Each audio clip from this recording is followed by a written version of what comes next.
Good morning, Premier, and welcome to Google+. Hi, Elizma. It's great to be with you and great to do this Hangout.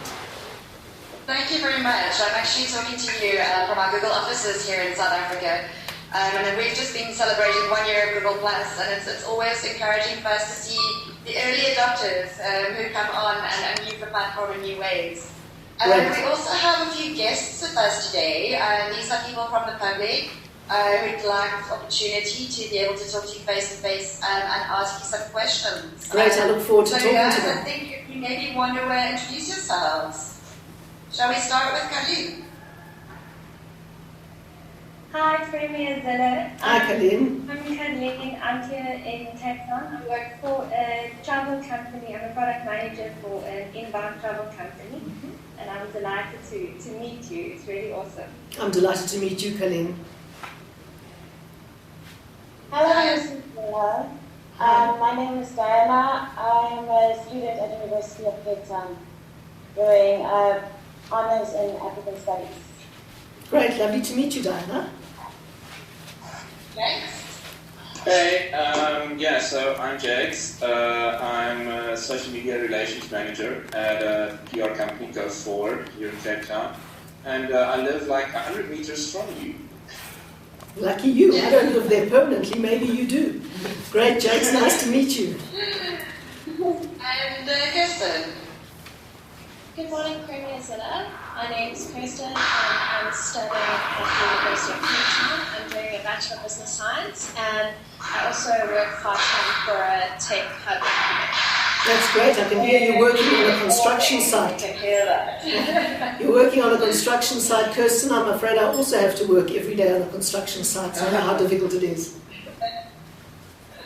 Fantastic.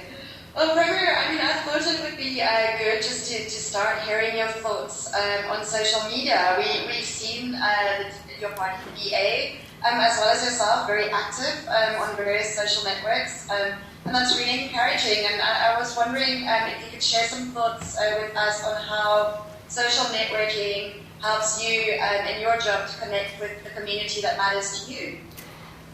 Well, social media have changed the way the world communicates, and we all have to get up to speed. It's meant a huge amount for political parties everywhere, how they communicate with the voters. But for me, it's had a particular significance because we at local and provincial government are involved in first-line service delivery. And so the really good thing about social media is that people can get in contact with you, tell you where things are going wrong, and that enables me very quickly to network with the specific officials on the ground who are responsible for fixing these things. So that has been a new dimension. We've used social media, especially Twitter, for service delivery. But while there are a lot of advantages, there are also a lot of serious disadvantages because you're out there all the time. Nothing you ever do is private anymore. When you've got 164,000 followers like I have, if you get on a plane and have an interaction with the air hostess, for example, the person sitting next to you will listen, will be on Twitter, and will tweet out immediately what you said to the air hostess, for example. So nothing you do anymore ends up as private. And to be right out there publicly, sometimes misquoted, sometimes mischievously quoted, is quite a challenge. So I think in many ways, social media is one of the most challenging and dangerous things that ever happened to a politician. Absolutely. The question that I always have is it really the politician tweeting or Facebooking, or do they have a team of people who do this on their behalf? Are you yourself active on Facebook and Twitter and Google+? Well, I'm certainly very active on Twitter. I carry it around, obviously, on my phone, and I interact with people on Twitter as much as I can. I'd obviously like to do a lot more. I try not to get into tours anymore, although I was quite well known for the tours when I started because I wasn't able to tolerate what I thought were idiotic questions very well. But now I've learned to let them run off my back, and that took a lot of self-discipline. I do tweet myself, and sometimes I send posts to Facebook through Twitter. That's what I do. But I have people who set up all of those apps for me, and I have people who upload a lot of things onto Facebook for me.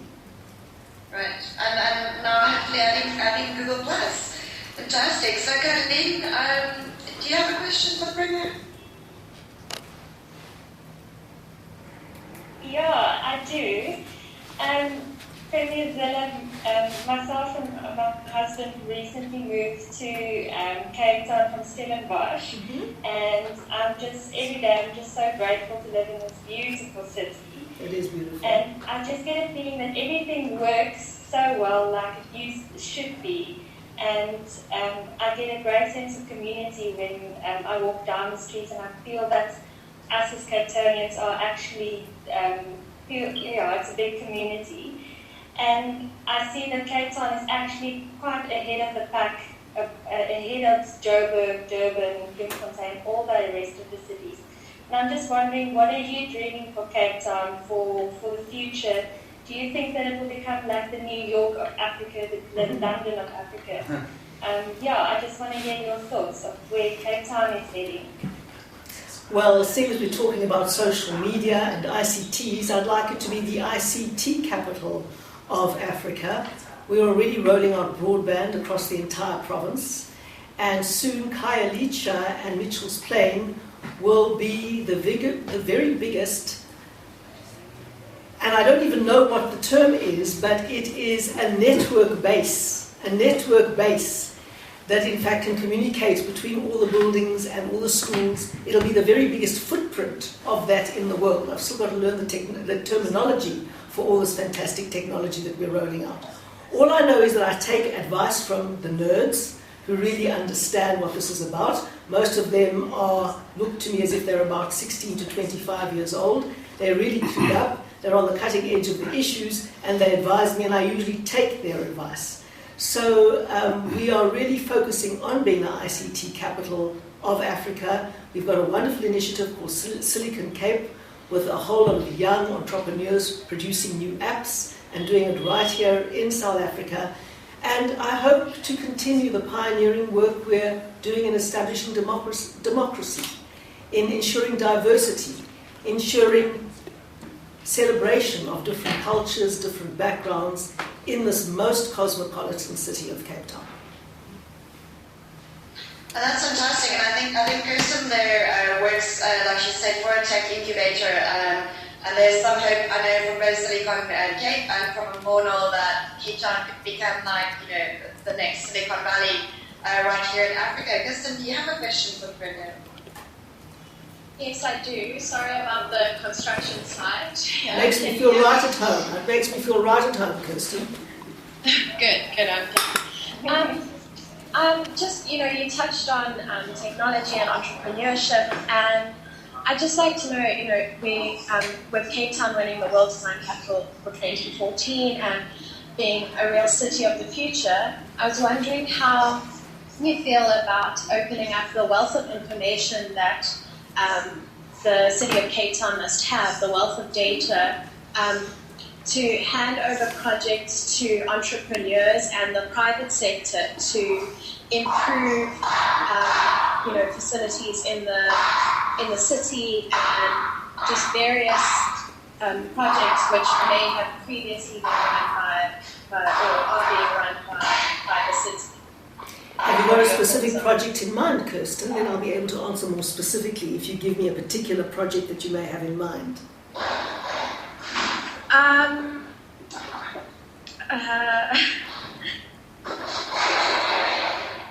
Anything that's in the public sector. So,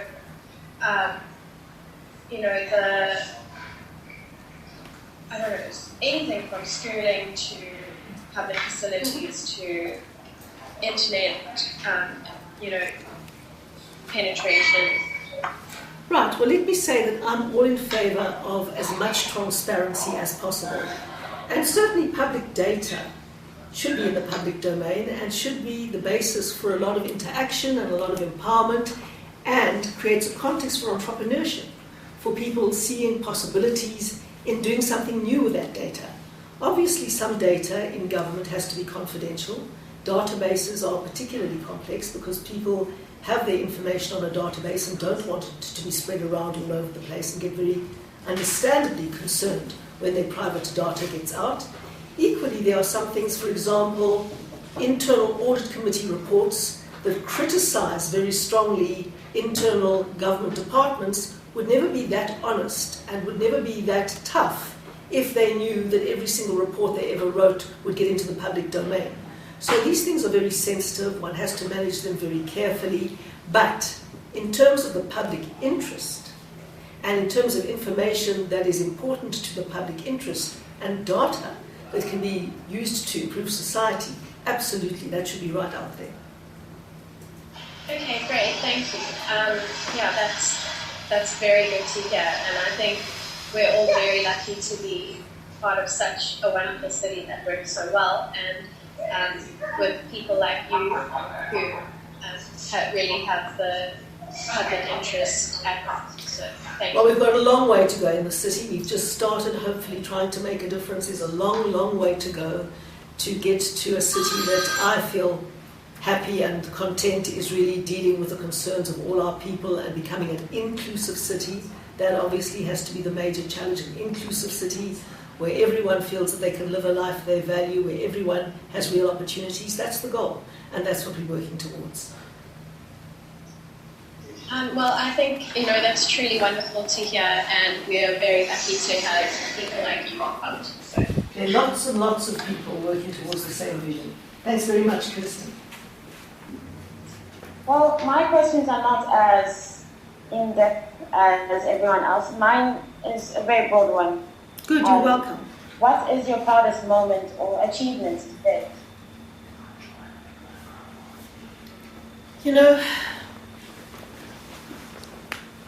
I think when you become a parent, you become a hostage to fortune. You don't really know what to expect, and a part of you is always outside of you. And your thoughts and your love are with other people for whom you're responsible. And I suppose the most important moment is where you see that your children have become contributing adults, giving back to society and making a difference. And of course, with children you can't take the credit, but the comforting thing is that you also don't have to take all of the blame when things go wrong. But it is a very humbling and a very proud experience where you see your children spread their wings and start making a contribution to society. That really is an extraordinary moment, and the nice thing is it isn't a fleeting moment. It keeps on and on. And so that gives me the greatest sense of achievement, knowing that I can't take the credit, but knowing that perhaps my husband and I made some contribution to that. Sorry guys, I lost you there for a minute, but I'm back now. You're managing very well without you, Elizma. It's not Google's fault. Google doesn't own the internet. But when we do get internet in Cape Town, ubiquitous and Wi-Fi everywhere, not only will I move down, but I've heard from many Googlers across the world, many engineers say that they will come base themselves in this beautiful city and just go from here. Great, and we look forward to all. Jake, you had a chance to answer a question. No, we were discriminating against the male. Sorry, Jake. So I'm going to stick with social media. Sure. I think it's about 2 years ago when you were getting really big on Twitter. I had an interview with your team. And at that stage, they gave me like a list of everyone in the DA that had a social media profile and were using it actively for the party. But it wasn't very big at that stage. What is the party's policy? Do you actively push, councillors and just about everyone to take part? And do they have sort of complete freedom, or are there strict guidelines? That's a very good question, Jake, and we're about to launch our interactive web page in which all of the contact details of all our public representatives will be out there. And anybody in South Africa will be able to type in their address and the name of their public representatives, their MP or MPL, and their councillor will pop up, and all of their contact details, Twitter handle, email, cell number, everything that they can be contacted on, and then we will test responsiveness and reaction times and all of those things. So that is made possible by social media, which is a wonderful thing. We do have a very open policy, But we have introduced guidelines, and there's no question that guidelines are needed, and I've learned that for myself. Because once you're out there on social media, you're not really a private person anymore. And the important thing to get to understand is that it's very different from sending an SMS to one person.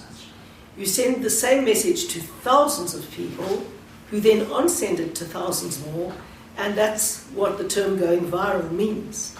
So we have got very clear guidelines about doing things as a public office bearer and being accountable for that, and ensuring that we do appropriate things without stifling people's freedom of expression. So we've had a long debate inside the party around the appropriate use of social media.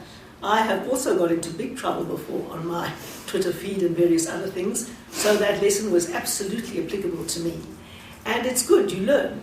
All of these new things that happen don't come with the written rules, and we have to learn how to formulate those rules as we go along, and often that comes from having made the mistakes. And certainly not being a perfect human being, I've made many of those mistakes, and it's good that the party can learn from me.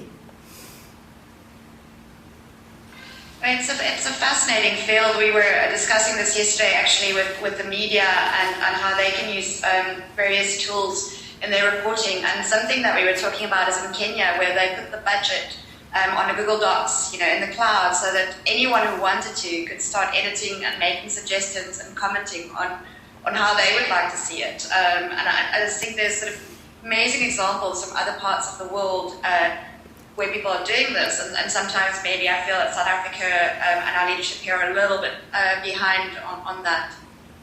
Yes, I certainly think we are behind Kenya, and even potentially behind Uganda, which obviously gives us a benchmark. We can't assume that we're the most advanced country in Africa on ICTs at all. We've got a lot of catch-up to do, but we're determined to catch up, and we're determined to be measured against the best benchmarks in the world, no question. Right. Well, thank you so much, Farah. We look forward to seeing what you do in this space and continuing this conversation, with the rest of South Africa as we go on. I believe we have a small token of gratitude there that Ian is going to present to you. Or is it Nick who's there with you in the office? Yeah. Well, thank you so much. Quite frankly, totally unnecessary, but really fabulous. A lovely Google bag. That was big over my back. Elizma, should we give the Premier a crown? Eh? Absolutely. Let's go. Absolutely. I think What beautiful. Oh, I'm getting the crown. Whoops. What fabulous. Great, what fabulous flowers. Thank you very much. What is that crown? Great, thank you. Okay. Thank you very much, Princess. That's so great. Thank you so much, Mrs. Zille. It's such a pleasure. What a fabulous crown. Fantastic. And it moves with me. Well, you are the Queen of Cape Town. Thank you, you, guys. It was guys. lovely to be with you guys. Okay, thank you. Thanks, Bye-bye. Bye. Bye-bye. Bye-bye, Diana. Bye-bye, Colleen. Bye-bye, Kirsten. Bye-bye, Jake. I'm not forgetting you. Bye-bye, Elizma. Bye. Bye. Bye.